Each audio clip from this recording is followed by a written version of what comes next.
West Denver. Sleep deprived and heavily caffeinated. All right, let's do this then. This is the Jeff and Bill Show. I don't understand why agree with that. They don't always agree, but hey, at least they have coffee. Coffee. And each other. I love you, man. God help us. I want to bless him. We need all the help we can get. Now here's Jeff Hunt and Bill Thorpe. The Jeff and Bill Show on News Talk 710 KNUS.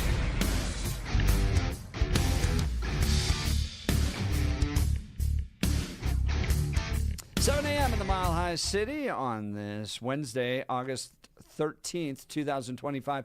Good morning, Denver, Colorado. You've tuned into the Jeff and Bill Show, News Talk 710 KNUS. I'm your co-host, Jeff Hunt, along with Bill Thorpe, bringing you the freshest insights, hottest takes from the right, left, and center. Coming up after news and comment with Blake Olson. The Massachusetts Municipal Police Training Committee has included Moms for Liberty in a new training police effort, labeling them a hateful group right alongside the Nazis. So if you're a mom in Massachusetts heading to the school board meeting because you're a little frustrated, well, the police are looking at you as if you're a Nazi.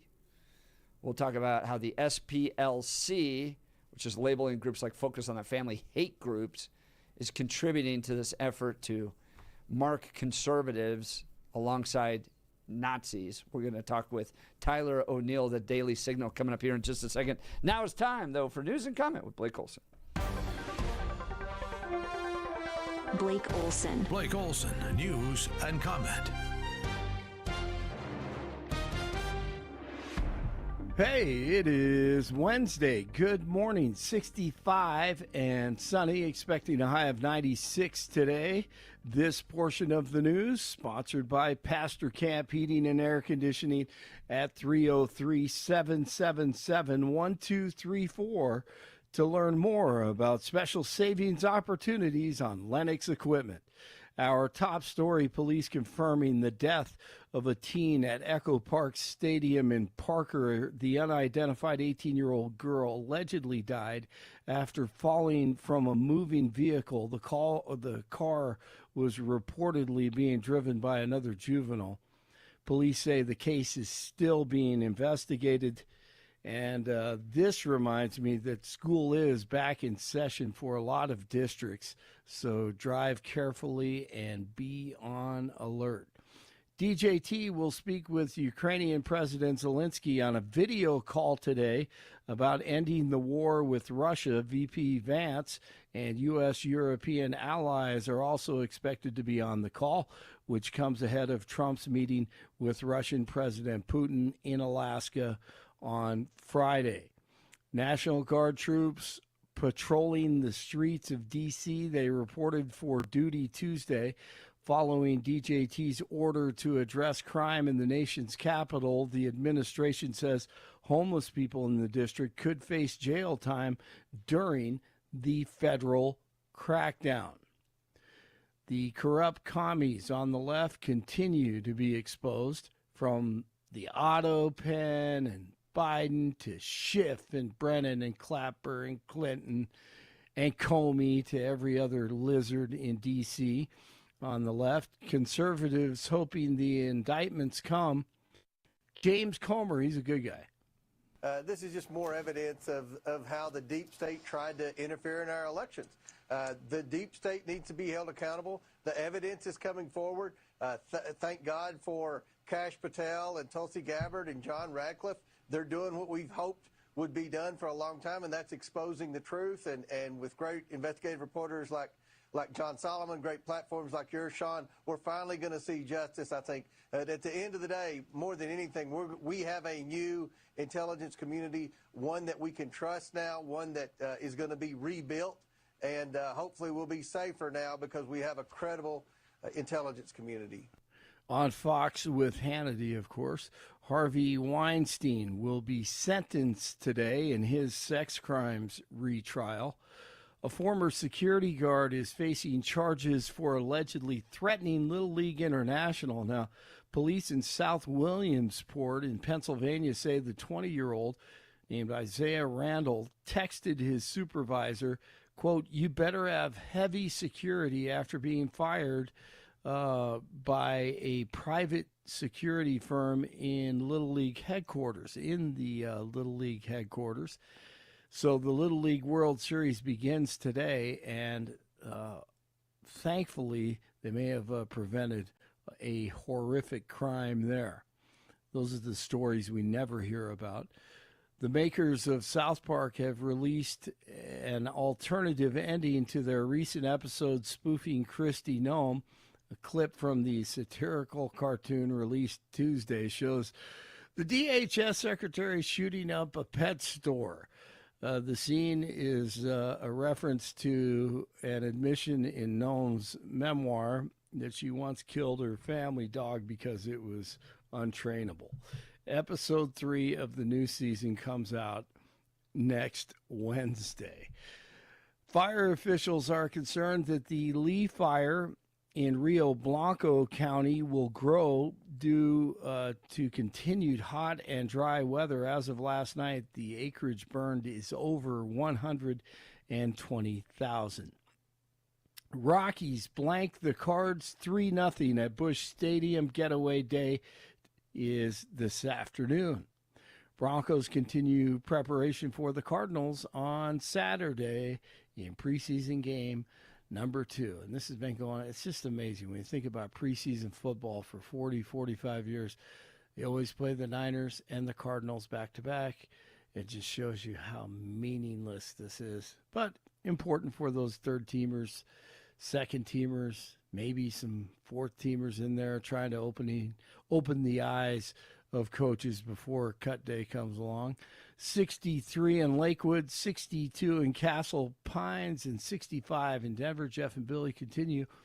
Blake Olson, News Talk 710 KNUS. Sunny to partly sunny and hot. Mid to upper 90s in Denver today. A gusty, isolated shower and thunderstorm late, but not many. Low to mid 60s for lows. We'll stay in the 90s Thursday. A better chance of some late day thunder.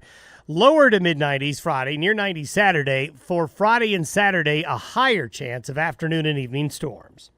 Weather is a service of L&L Heating and Air Conditioning. For quick, trustworthy, and dependable service, call L&L Heating and Air Conditioning at 720-851-1691. Visit them online at bestdenverhvac.com. You'll be comfortable with L&L. Meteorologist Don Day in the 710 KNUS Weather Center.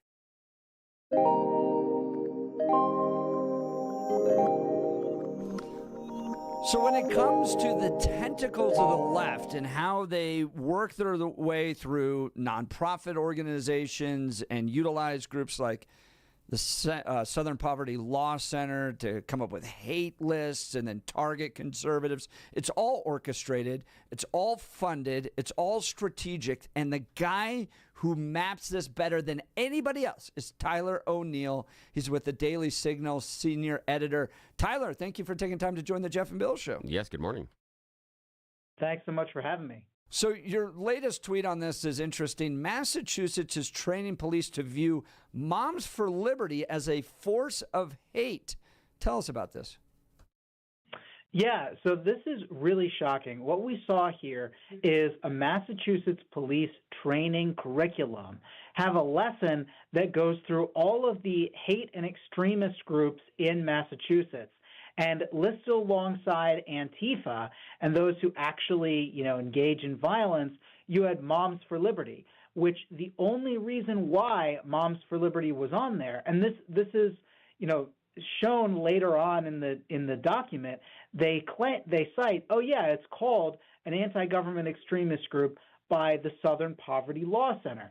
And I'm sitting here saying, all right, so I know I've been following the Southern Poverty Law Center for a long time, extremely radically leftist organization that has gone after Moms for Liberty because Moms for Liberty disagrees with the ideological stances that the SPLC takes, especially on gender ideology and critical race theory. And so SPLC put Moms for Liberty on a hate map with chapters of the Ku Klux Klan, and now you have the police in Massachusetts warning other police officers that Moms for Liberty represents a hate threat in that state. Basically, if you disagree with me, you are a hateful organization, hateful person, and we need to list you alongside some of the most egregious hate groups, anti-Semitic groups, those types of things. It's ridiculous. I mean, Tyler O'Neill, they even put Focus on the Family. Focus on the Family, which does Adventures in Odyssey, simply because of their commitment to the traditional biblical definition of marriage. You are now a quote-unquote hate group. Is that right? Yeah, exactly. No, and I think the main thing to talk about with Focus on the Family is for a long time, the SPLC had been defending itself from claims that it was anti-Christian by saying, hey, look, we're not anti-Christian. There are conservative Christian groups we don't put on the hate map, such as Focus on the Family. And then suddenly, sometime, I think it was last year, that language disappears from their website. And then this year, they come out with the new hate map, and guess who's on it? The very group that they said was the only evidence they cited to say they weren't an anti-Christian organization. Tyler O'Neill, he's the senior editor of Daily Signal. Why is this a problem for groups like Moms for Liberty, Focused on the Family, to be listed on this group? So what? Someone thinks they're a hate group. Does it really affect anything? Yes. So the Southern Poverty Law Center's hate map has been used to try to debank people, to try to cut off charitable funds from these organizations. And of course, right now we're talking about one of the worst ways that the SPLC's map has been used, and that is by law enforcement. And this isn't the first time that law enforcement has used the map. During the Biden administration, you had that notorious FBI memo going after radical traditional Catholic hate groups, and they were citing none other than the Southern Poverty Law Center. Of course, the FBI, when this memo was made public, they immediately rushed to say, oh, this doesn't meet our tradecraft, this doesn't meet our standards. But I'm thinking, why did it exist in the first place? And meanwhile, you also had in Michigan, the state where I went to school, you had this hate crimes unit that was created that was specifically citing the Southern Poverty Law Center's hate map. So when you have police who are being trained to look at conservatives as hateful, especially in a blue state like Massachusetts, that could lead to the sort of bias targeting, extreme, they'll do extreme surveillance on people. They might follow Moms for Liberty leaders on the false assumption that they're going to engage in violence. And meanwhile, they're taking important, precious, limited police resources away from the things that really keep our communities safe, and instead are terrorizing people based on their political stances and what they believe, really First Amendment protected activity. That's Tyler O'Neill, senior editor at Daily Signal. He's also written a book called The Woktopus, which I want to get into in just a second. But let's talk Moms for Liberty. Right, I've known Tina Descovich, Tiffany Justice. In fact, Tiffany Justice just became an executive vice president at the Heritage Foundation. By no means an extremist organization. It's about as mainstream conservative as you can get is the Heritage Foundation. But I mean, this was a group of moms that just didn't like the progressive agenda being pushed on their kids. And they started to organize moms to speak up at school board meetings. That's it. I don't even think they endorse people. I don't think they get involved in campaigns and political operations. I think they just want parents involved at school board meetings. A hate group? They did get involved in some political campaigns and activities, especially on the school board level, but in some recent years. I don't think they engage in partisan political activities, but normally they're focusing on endorsing school board candidates and getting them elected. But yeah, what you're saying is 100% true. What we saw during COVID was this top-down approach from the bureaucrats who said, look, we know better than you what is good for your kids. And whether that comes to closing schools for longer than most parents thought they should be closed, whether it comes to forcing masks on kids who are less likely to get and spread COVID-19, all these policies that they originally instituted, that led to the natural outrage of parents. And then when you had this remote learning situation where kids were watching class on Zoom school on their phones or on their iPads, parents finally got to see the sort of radical lessons that were being forced on their kids. And this led them to even more outrage. And so what you have in Moms for Liberty is this snowballing of a parent's response to the abuses that were made during COVID. And these abuses continue. I mean, they're institutionalized with many of the teachers' unions. And part of the untold story here is that the Southern Poverty Law Center has long pushed the same radical agendas that parents did not like seeing in schools during COVID.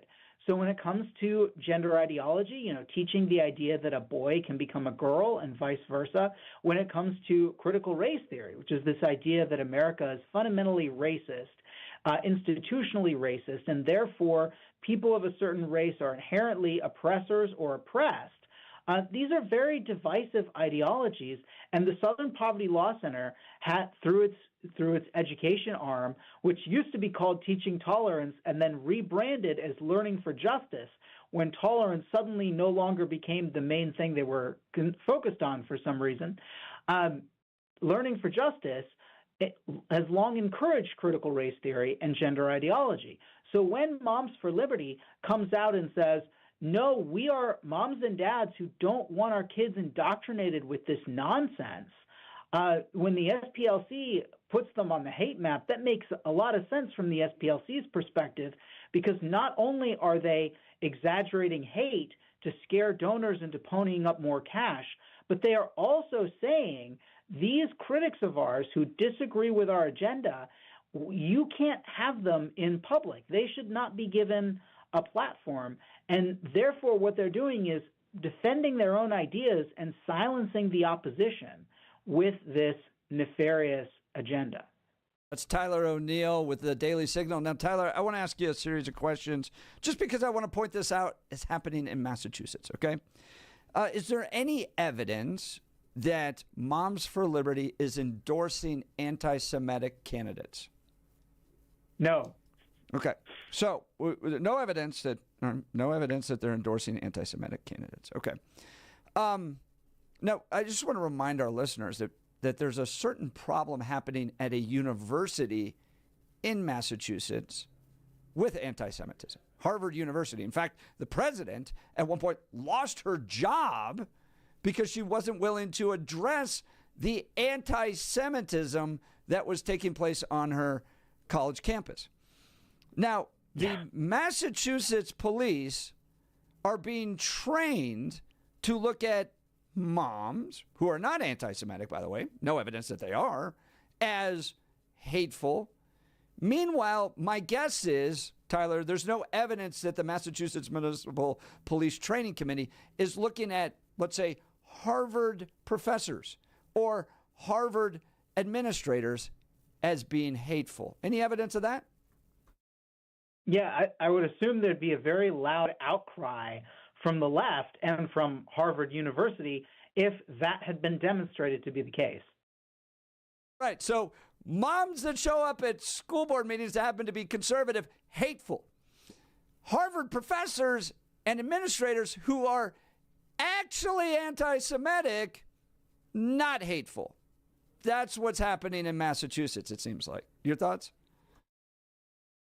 Yeah, what we see over and over here is a noxious double standard, because the Southern Poverty Law Center themselves, I mean, it's interesting here, Massachusetts actually put Antifa on this training material.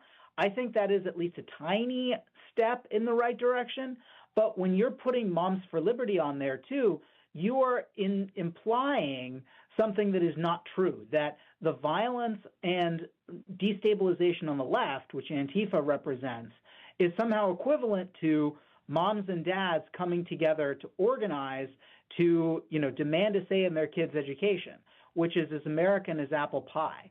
And so here, and then they're using the Southern Poverty Law Center, which not only looks the other way with Antifa, but for a long time, the Southern Poverty Law Center worked with a researcher who was described as Antifa's secret weapon, who was working with Antifa to enable them to do more of their stabilizing activities. And she didn't identify herself as Antifa at the time, let's be clear, and she's actually no longer at the Southern Poverty Law Center. I wonder why.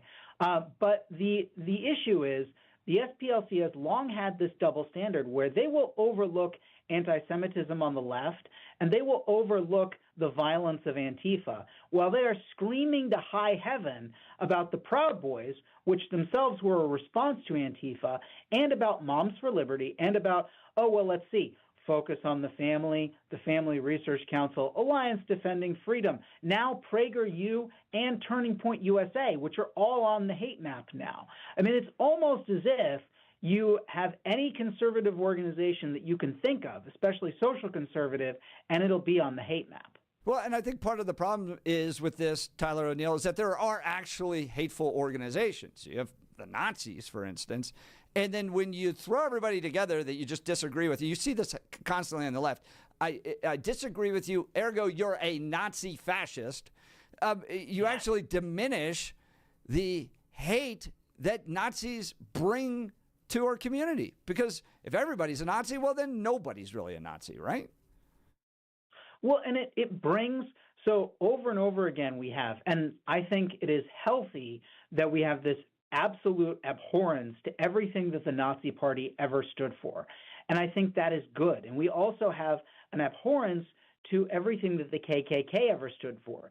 The unfortunate thing is that when you water down your claims and you suggest that it is white supremacy for moms and dads to be demanding a say in their kids' education, not only do you ruin our civic discourse, but you also make it so that the people who are skeptical of you, those on the fringes, start to think, oh, maybe everything isn't bad about the Nazis or about the KKK. And you get this backlash that is actually really, really ugly. And this is one of the concerns that a lot of people on the left have raised about the Southern Poverty Law Center, is that when they draw attention to some of the groups that really are extreme, that they're giving a platform to these people. And, you know, it just compounds all of the problems when they put really mainstream groups like Moms for Liberty on the hate map suggesting this. That diminishes their credibility, but it also makes far too many people start to question whether the moral judgments against those who are truly evil were right in the first place. And we have to be clear, those moral judgments were absolutely right. We have to deny and denounce and destroy every vestige of Nazism and the KKK. But by falsely suggesting that those things have anything to do with mainstream conservatives, the SPLC is not just harming our civic discourse, but making it more likely that those evil ideologies will make a comeback. That's Tyler O'Neill. He's the senior editor of the Daily Signal. He also wrote a book called The Woktopus. Let's talk about how this is all linked together, oftentimes funded in an effort to just try to stop Republicans. Give us some insight on your book, Woktopus. Yeah, so my book focuses on the left-wing activist groups that called the shots in the Biden administration. They sent their staff and ideas into the administration. And the Southern Poverty Law Center was really the thing that first opened my eyes that this would be a problem, because I saw the SPLC cited by the FBI. I saw an SPLC attorney nominated to a top federal judgeship. And then, you know, it raised this idea, if the SPLC, which I consider to be the worst of the worst, is feeding staff and ideas into the Biden administration, what other groups are also doing it? So there were really big players like the Center for American Progress and the Human Rights Campaign. But over and over I saw, you know, this institutionalization of the left's ideas being put into our federal bureaucracy. And it's one thing for a president to name to positions of power people who he trusts on issues that he cares about. It is completely something else for a bureaucracy. And this is the overall point of the book, is that there is this insulated bureaucracy, that these people are not elected by the American people. They are not, in many cases, approved by Congress. You have a vast number of administrative state bureaucrats who are making the rules we all have to live by. And in so many cases, they are tied to, and this is something Doge really revealed, they are tied to the infrastructure of the left, where, and Doge would talk about all the crazy radical leftist things that were being funded by the federal government. But the even scarier thing in my mind is that you have these leftist NGOs that are pushing critical race theory, gender ideology, climate alarmism, and a preference for technocratic government. They are feeding staff into these federal agencies, and then in some cases they are writing memos on behalf of these agencies. I have a story in the book about the organization called Demos, where this organization wrote an executive order. Biden signed that executive order. Then a whole bunch of agencies in the federal government brought in Demos to advise on how to implement the executive order. And it was really as though the work of governing had been outsourced to the left's infrastructure. And that raised a whole host of alarm bells. One of the main things I care about as a journalist, as an American, is to have our constitutional system returned and resurrected. And unfortunately, right now, we have a bureaucratic state that, that insulates Congress from having to make some of the tough decisions by issuing all these regulations. The bureaucrats issue the regulations. Congress passes a law that says, we want clean air. They leave it to the bureaucrats to make the rules about what clean air actually means, what actually happens. And then when the American people are ticked off at the rules the administrative state comes up with, then Congress can lift up its hands and say, oh, it's just the bureaucracy's fault. This creates a whole host of problems. And right now what we're seeing is Trump is trying to bring some sanity to that bureaucracy, and he's being checked by people who say that all of these bureaucratic agencies are independent and should be independent from the president. Well, what does that do? That creates an entirely separate fourth branch of government that is not checked by the president, who is elected by the people, by the Congress, which is elected by the people, and by the Supreme Court, which the Constitution says allows us to resolve legal disputes. Those are the three branches of government. But now we have an entirely different fourth branch of government that the left's tentacles have pushed their way into. And no one tracks it better than Tyler O'Neill, senior editor of Daily Signal. You can check out his tweets if you go to Tyler2O'Neill. Tyler2O'Neill. Check out his book, The Woktopus. He's doing great work tracking all of this. It's been an honor to have you take time to join our show this morning. Thank you, sir. Yeah, thank you. Thanks so much for having me. All right, guys, let's talk advanced hair restoration. Summer is a time to feel and look your best, but I'm not talking about your abs or tan. Guys, I'm talking about your hair. Restore that bald spot, reverse your receding hairline, or add volume to thinning during Advanced Hair's once yearly summer savings event. Advanced Hair's simple one-day treatment begins to regrow your own natural hair the very next day, and they guarantee your new hair will grow. There's absolutely no one I trust more than Dr. Tanya Pauls and her team at Advanced Hair. Take advantage of your flexible summer calendar and get the most hair for your dollar. Advanced Hair's summer sales event is on for a limited time, so get the details. Schedule your free consultation today. 720-459-HAIR, 720-459-HAIR. One-day treatment, life-changing results with Advanced Hair. Your new hair is guaranteed to grow. Check out the incredible before and afters and take advantage of their best offer ever. That's 720-459-HAIR or advancedhair.com. 720-459-HAIR, advancedhair.com. It's going to be a spicy fall as we head into these school board elections. Here's my question to our listeners.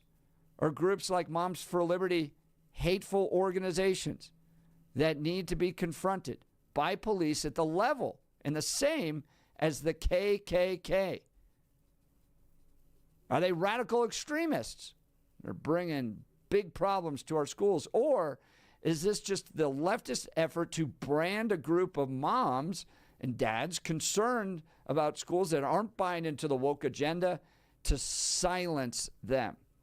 And what do you expect out of your school boards? Would you like to see major changes? Douglas County's got a big school board election. Jefferson County's got a big school board election. We don't have congressional elections. We don't have statewide elections. We got the local ones coming up this fall. and the school boards can really change. Would you like to see some changes to your school boards, empowering parents? Or are these conservatives actually destroying an important aspect of our society, and that's public education? Give us a call, 303-696-1971. Text us on the Dan Caplis Law text line, 720-819-5115. Are these moms at these school board meetings out of control?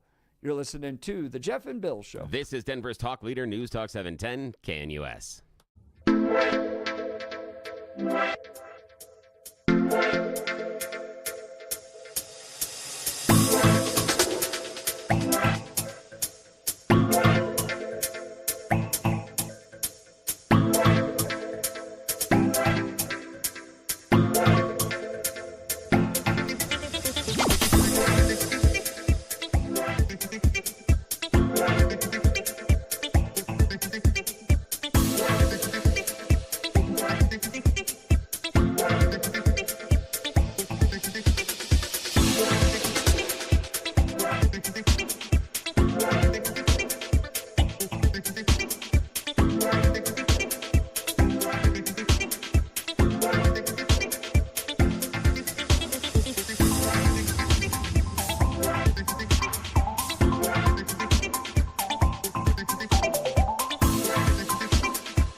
Welcome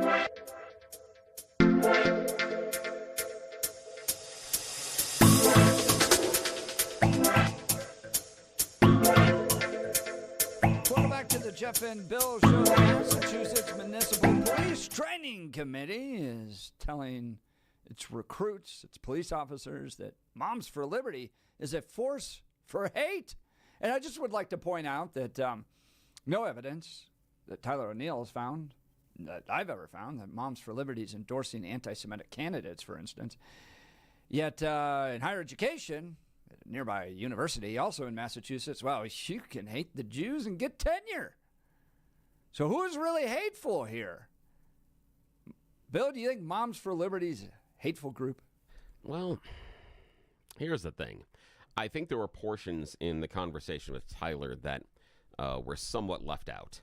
And two of them is, from what I've seen in reporting, that the identifier, the rationale behind Moms for Liberty is that, according to the slide, they use parents' rights as a vehicle to attack public education and make schools less welcoming for minorities and LGBTQ plus students.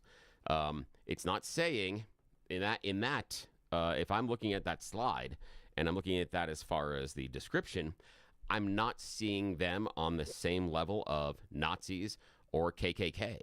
I'm seeing them as a group that may use, as they outline, parents' rights as a vehicle to attack public education and make schools less welcoming for minorities and LGBTQ students, which is exactly what Tyler outlined, exactly what they were concerned about. Moms for Liberty is convinced that CRT and that is existing in all of our schools and that teachers are groomers.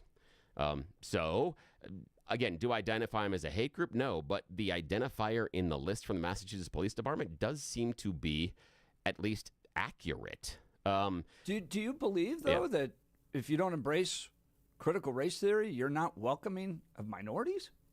Here's the thing is, okay, first of all, you're talking about embracing critical race theory. The assumption is it's being taught in schools, and that we haven't seen over a large portion of the schools. We have seen pieces in certain areas, but critical race theory is a much larger, broader discussion that normally doesn't filter down, at least through middle schools and elementary schools, de minimis. We can talk about whether or not it influences things at high school level, but the other part that was left out of this is the litany of death threats for school board members.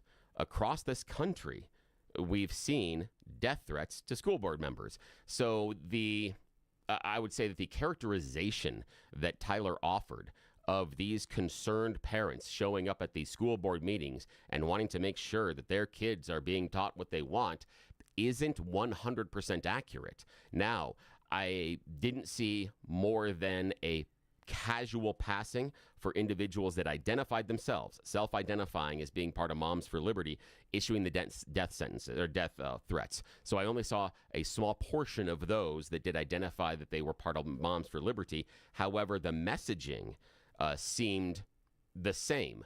So do I think that Moms for Liberty should be necessarily a hate group? No.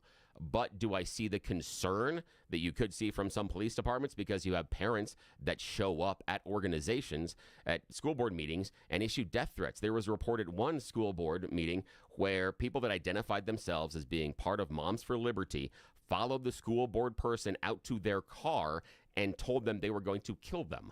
We have stories from school board members receiving notes at their homes about the idea that I know where you live, and if this doesn't change, I'm coming after you. We have stories of a concerned mom telling the school board that I'm going to show up next time with all of my guns loaded if you keep doing this. So the idea that this has just been a bunch of concerned parents, I disagree with. However, I'm not saying they're all part of Moms with Liberty. I disagree with the Southern Poverty Law Center classifying them as a hate group. But is there some concern for individuals that show up at these meetings? And that's the thing, is that's the false narrative that has been played, that these are just concerned parents that showed up. No, across the country, we have reports of school board members receiving death threats from those concerned parents. And that should be an issue. Okay, I'm going to ask you the question again. Yeah. If you embrace if you don't embrace CRT, are you not welcoming to minorities? I'm not sure what you mean by that. Well, I mean, that's what you brought up. You said that in this, because they're critical of CRT, that, as you point out in this police PowerPoint presentation, they are less welcoming for minorities. Well, what it is it's not that. What it is they assume that CRT is being taught to their kids inside of but classes. That's not the question I asked. The question I asked is if you don't embrace CRT, are you not welcoming of minorities? Hang on a sec. What I'm saying is you're assuming something that exists that is not existing inside of evidence. And what I'm saying is the idea is they're assuming that CRT exists in the schools. And if they come to the school with the assumption that CRT is being taught and they want changes in the curriculum because of it, yes, that does become less welcoming because they are looking for an outcome based on something that doesn't exist.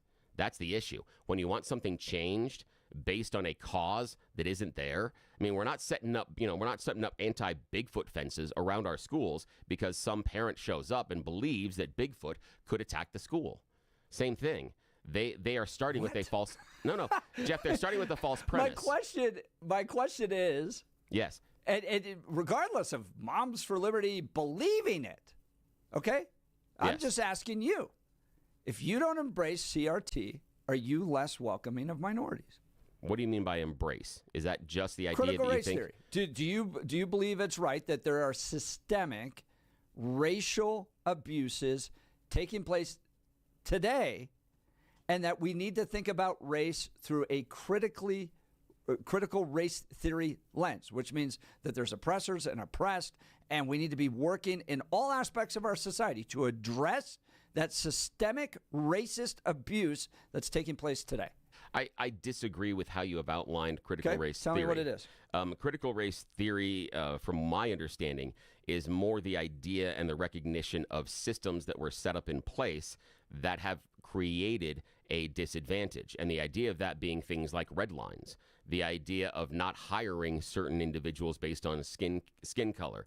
We have Mary from Wyoming that calls all the time that talks about how she wasn't allowed to even apply for college and so that is a systemic problem because what Mary experienced decades ago has ramifications in her life today. Yeah, that's not critical race theory at all. That's just a historical analysis of race. Critical race theory is the belief that there's today systemic racist abuses that are taking place. Critical race theory says that these systems, because of how they've existed, that there are ramifications that still happen inside of our society today, and looking at recognizing those. Yeah, and what are those That's ramifications? What it is. The ramifications are because Mary from Wyoming didn't have the ability at the time to go to college, then her offspring and family members also were not allowed some of those opportunities. If Mary was a college graduate, her kids would have had different opportunities than if she's not. The idea is that the easiest way to understand critical race theory is the idea that the country was set up like a monopoly board, yet one group of players got to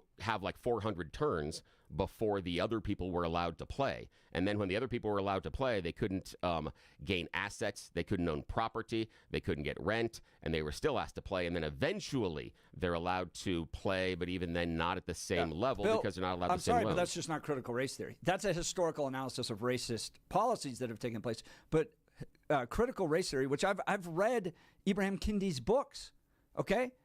It is the idea that there is an ongoing system today of oppression that's motivated by skin color that has to be addressed in order to balance the tables, okay? And it's racism that we don't even necessarily recognize, but it's racism that we need to elevate and address. Here's the definition of it: a set of ideas holding that racial bias is inherent in many parts of Western society, especially in its legal and social institutions, on the basis of their having been primarily designed for and implemented by white people. It's that the entire system is racist, that everything that we experience today is racist. It's the idea that expectations of showing up on time are racist. And so I disagree with that.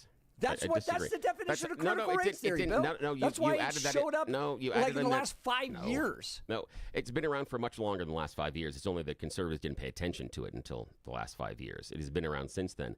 But you could make arguments that when you, and we've had studies today that show if you submit a resume and you change the name at the top, but it's the exact same resume, and one name sounds more ethnic than the other, and one name sounds more white, the one that sounds more white. That's critical race theory, Bill. I know. But that's not what you talked about. Hang you on. talked about a series of dice rolls that happened over 100 years ago. No. That was starting the premise as far as where we are. And that would be part of the system that I talked about. This is something that still exists based on red lines and other rules that were in the past, that there are still ramifications today. That's the issue. Now, the So, difference... Bill, the difference if I don't buy into the idea that being on time is a racist trope, how about use a different example? How about you use a different example but than that's, that? Because that's an not example that's listed out there. That's not by some, but that's not part of this conversation. You're going to an extreme. And I understand trying to make the point, but let's use another one as well. So being on time, but what else? Not being able to get a loan because of your last name and because of your name? Would that be it? Or not getting a job interview because your name sounds too ethnic? Would that be part of it too? Would that fit into your system as far as CRT? No. Oh, it wouldn't. Because those are actually different. No. Okay? Yes, they're totally different. If you're determining whether or not somebody can get a loan because of their heritage or their race, that is racism. And that's what saying happens. things. That's what happens. No, Bill. No, it happens in the systems we we have right now. a whole civil rights law to address this stuff, okay? I know, and but that was implemented in this the happens 60s. now.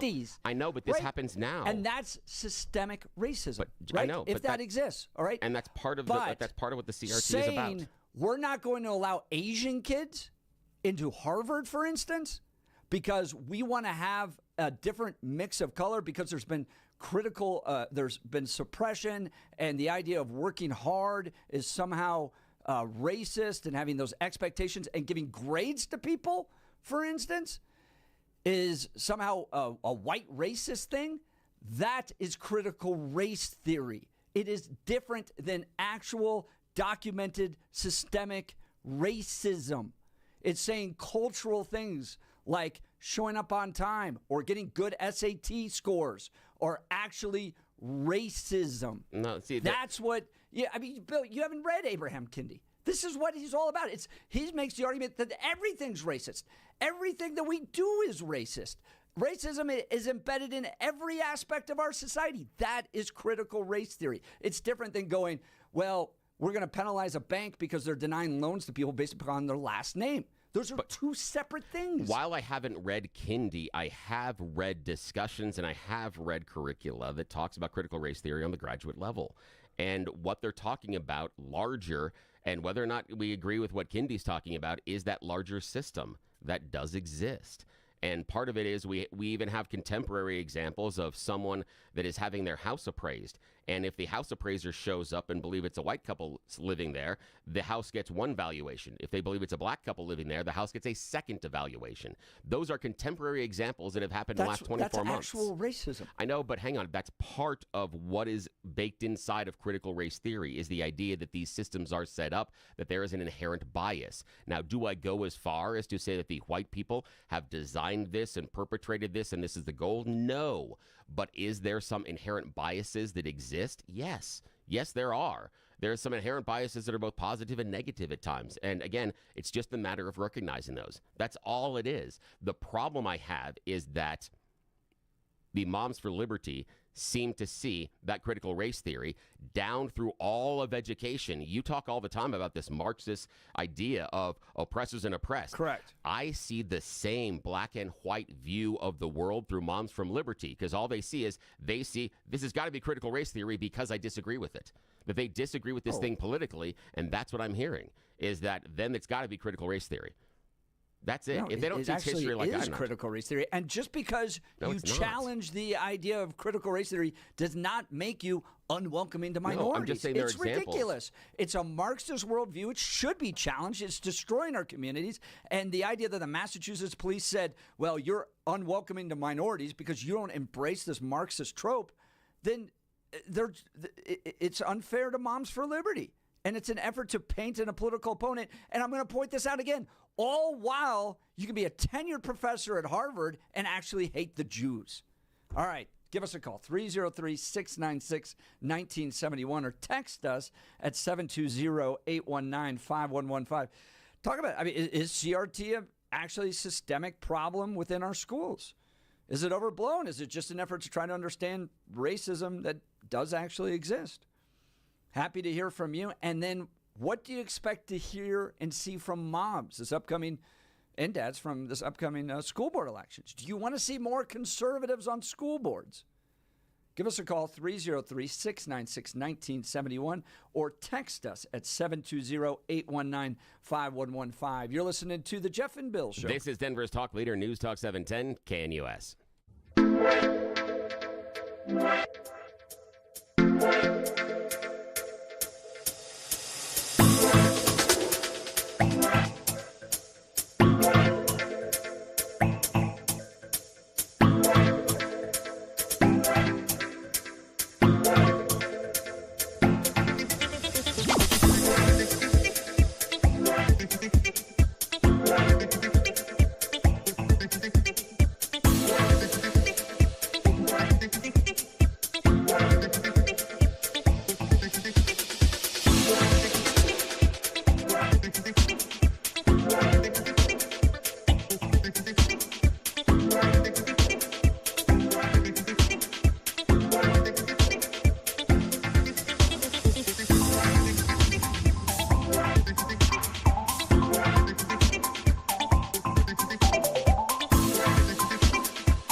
Jeff and Bill Show. Text messages are hot.